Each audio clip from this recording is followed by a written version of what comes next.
अस्सलाम वालेकुम dear students. जैसा कि आप लोग जानते हैं कि हम हिस्ट्री का 7वां चैप्टर पीजेंट्स एंड फार्मर्स पढ़ रहे हैं।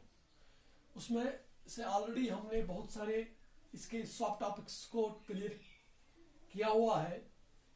जैसे कि मैं आपको याद दिला दूं, कल हम ने reasons behind the inclusion in England पढ़ा।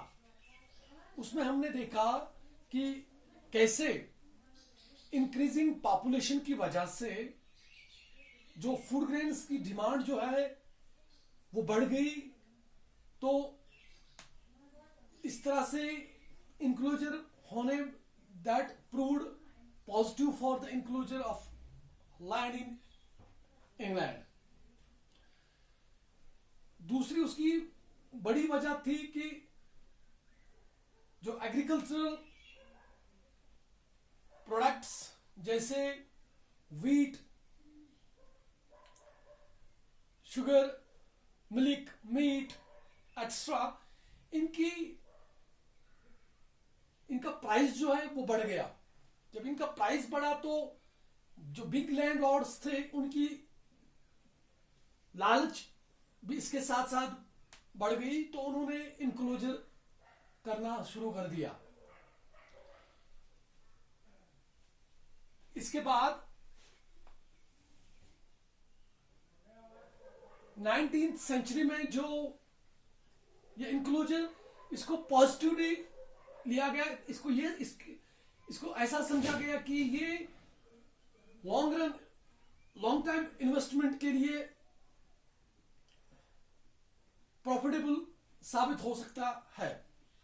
तो ये कुछ वजूहात थे कि जिनकी बिना पे इंग्लैंड में इंक्लूजर हुआ।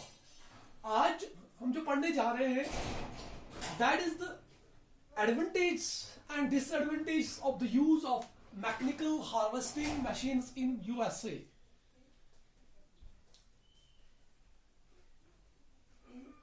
आज हम एडवांटेज जो नई टेक्नोलॉजी इंट्रोड्यूस की गई एग्रीकल्चरल एक्टिविटीज में, उससे कौन से एडवांटेज हुए यूएसए में एग्रीकल्चरल फील्ड में, और इससे कौन से डिसएडवांटेज, फायदे और नुकसान, merits as well as demerits. जहां तक एडवांटेज का सवाल है, the machines allowed big farmers to rapidly clear the large tracts of soil, remove the grass and prepare the ground for cultivation. ये तो कॉमन सेंस बेस्ड है। जैसे ही mechanical machines agriculture field में आ गई, तो इसने फार्मर्स को किस चीज में मदद किया? वो लोग बड़ी बड़ी खेतें बनाने में कामयाब हुए। अगर कहीं पे उनको इसमें कोई दुश्वारी आती थी, जैसे उनको सॉइल में कोई प्रॉब्लम थी, तो उसको वो ठीक करते थे। अगर कहीं पे ग्रास हुआ करता था, वो उसको जल्द से जल्द उसको रिमूव करते थे, और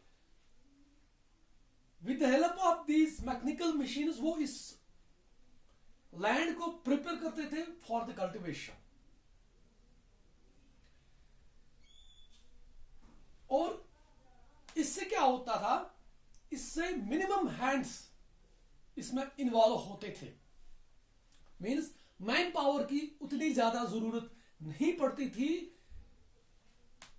जितनी उससे पहले, जब एग्रीकल्चर में टेक्नोलॉजी का इस्तेमाल नहीं हुआ करता था। क्योंकि फिर तो सारी एक्टिविटीज जो थी ये वो मैनुअली अंजाम दी जाती थी। इसकी मिसाल हम यूं दे सकते हैं कि अगर with the help of machinery 4 लोग 2000 से लेके 4000 एकड़ ऑफ लैंड, उसमें वो बीज बो सकते हैं, उसको उसको साफ कर सकते हैं। पहले तो उसको प्लो करना पड़ता है, उसको जमीन जोतनी पड़ती है, तो उसके बाद उसमें सीड्स बोने पड़ते हैं, तो उसके बाद उसको हार्वेस्ट, उसको काटना पड़ता है। इस पूरे प्रोसेस में 2 से लेके 4,000 एकड़ जमीन के लिए 4 आदमी काफी है, but with the help of machines, mechanical machines, जैसे वो जिसको हम लास्ट टाइम हम जिसका जिक्र कर रहे हैं, थ्रैशिंग मशीन्स, ऐसी टेक्नोलॉजी जब एग्रीकल्चर में इन्वॉल्व होगी तो मैनुअल वर्क इसमें कम हो गया। अब उतने लेबर्स की जरूरत नहीं पड़ती थी जितनी पहले पड़ती थी। तो दैट मीन्स अब इसमें जब हम इसकी एडवांटेज की बात करें तो minimum hands were involved and the maximum was the production. लेकिन अब जब हम इसका दूसरा पहलू देखेंगे, डिसएडवांटेज फॉर पुअर फार्मर्स,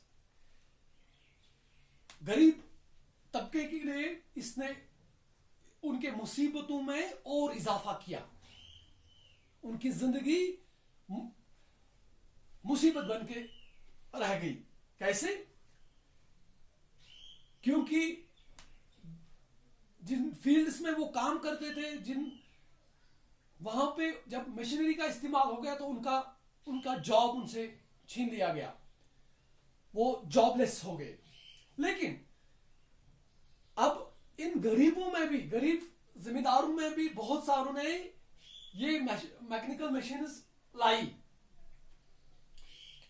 क्योंकि उनको एक उम्मीद थी कि शायद वीट का प्राइस जो है ये लगातार ये बहुत देर तक हाई रहेगा।